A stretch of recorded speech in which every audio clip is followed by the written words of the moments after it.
મારવા આયા હતા તેમાં ઘરમાં હી દોડી ફરિયાદ નોંધાયેલી છે। બબે જણા પકડીને દેવા મળ્યા। તે મારા માથે લાકડી મારી ચેડી પાછળથી આવી। હાલમાં 4 આરોપીઓ છે એ સબજેલ ખાતે જેલમાં છે। કુટીન બહેન છોકરો અમારા નાખી દીધી।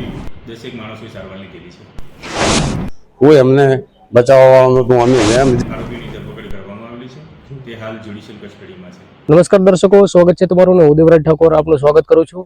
અને બનાસકાંઠા જિલ્લાના ભાભર તાલુકામાં વધુ એક મારામારીની ઘટના સામે આવી છે। જે ઠાકોર સમાજના પરિવાર, જે બે પરિવારના જૂથ વચ્ચે અથડામણ થતા ઠાકોર સમાજના 10 જણ ઘાયલ થયા છે। ત્યારે સામસામે ફરિયાદ પણ નોંધાવી છે। જ્યારે ઠાકોર સમાજના 10 જણ ઘાયલ થયા છે અને ઠાકોર સમાજના બે પરિવાર વચ્ચે જૂથ અથડામણ થતા ક્યાંક મારામારીની ઘટના સામે આવી છે। અને મારામારીની ઘટના સામે આવતા બંને પક્ષોએ સામસામે ભાભર પોલીસ મથકે ફરિયાદ નોંધાવી છે।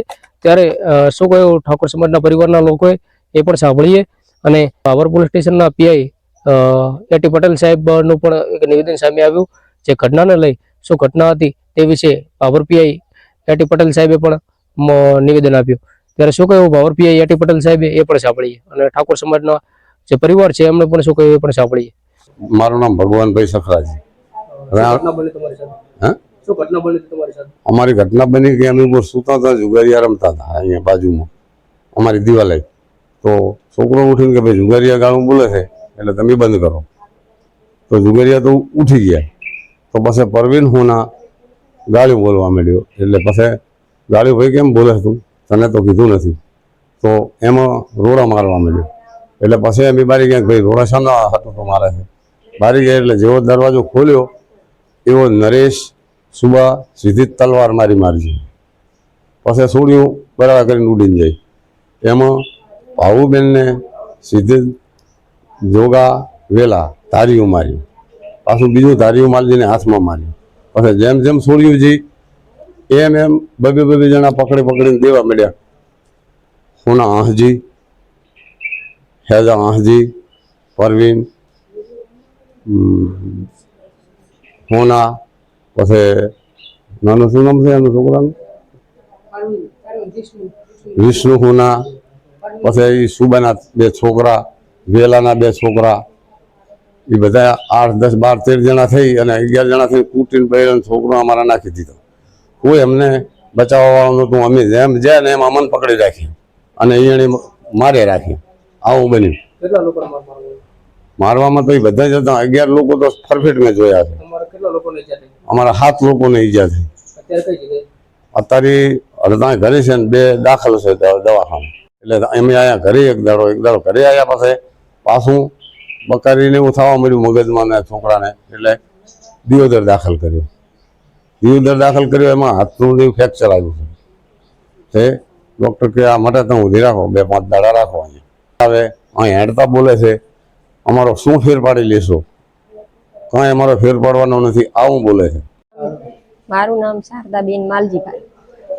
એ લોકો મારવા આયા હતા તેમાં ઘરમાં હી દોડી અને એમાં માણસો મારવા જતા હતા। મારી હાહુ મેલાવા જતા હતા મારા ઘરવાળાને। એ પછી હું જઈ એટલે પછી મારા માથે લાકડી મારી ચેડી પાછળથી આવી। 2 હાથમાંથી લાકડીઓ લાગી છે। પછી મને ખબર જ નહીં, હું 2 ભાન થઈ ગઈ હતી। ગઈ તારીખ 20/5/2025 રાત્રિના આશરે 10 વાગ્યાના બનાવે ભાભર પોલીસ વિસ્તારમાં લુદરિયાવાસ વિસ્તાર આવેલ છે। ત્યાં ઠાકોરના 2 પરિવાર વચ્ચે એક બનાવ બનેલો છે। જેમાં તપાસ દરમિયાન એવી હકીકત જાણવા મળેલી છે કે સુઈગામ રોડ ઉપર જે જમીન આવેલી છે તેમાં ભાઈએ ભાગ જમીન છે, તેનો એક વિવાદ ચાલી રહેલો છે। તેનાથી મન દુઃખ રાખીને હાલમાં જે એક પક્ષ છે તેના દીકરીના અને દીકરાના લગ્ન હતા। આવતીકાલે એની દીકરીની જાન આવે છે। તો એ કાકા બાપાના ભાઈઓ છે। તો એને લગ્ન પ્રસંગમાં આમંત્રણ આપવા માટે ગયેલા, પરંતુ આ મનદુખ છે જમીનના વિવાદ બાબતેનું, એના કારણે તે લગ્ન પ્રસંગમાં આવેલા નહીં અને લગ્ન લખવાની વિધિ ચાલુ હતી। તે દરમિયાન જે સામો પક્ષ છે તે ઉપરથી દિવાલની બાજુમાંથી પાણી ઢોળતા આ વિવાદ થયેલો છે અને સામસામે એ મારામારી થયેલી છે। બંને પક્ષે ફરિયાદ નોંધાયેલી છે। હાલમાં 4 આરોપીઓ છે એ સબજેલ ખાતે જેલમાં છે। ઝઘડા દરમિયાન કેટલા હિસ્સામાં ઘાયલ થયેલ છે? બંને પક્ષે થઈને નાની મોટી 10 માણસોએ સારવાર લીધેલી છે। અત્યારે કેટલાની ધરપકડ થઈ છે ને 4 કેટલા- આરોપીની ધરપકડ કરવામાં આવેલી છે. તે હાલ જ્યુડિશિયલ કસ્ટડીમાં છે. નમસ્કાર, ફરી મળીશું ત્યાં સુધી આપ સર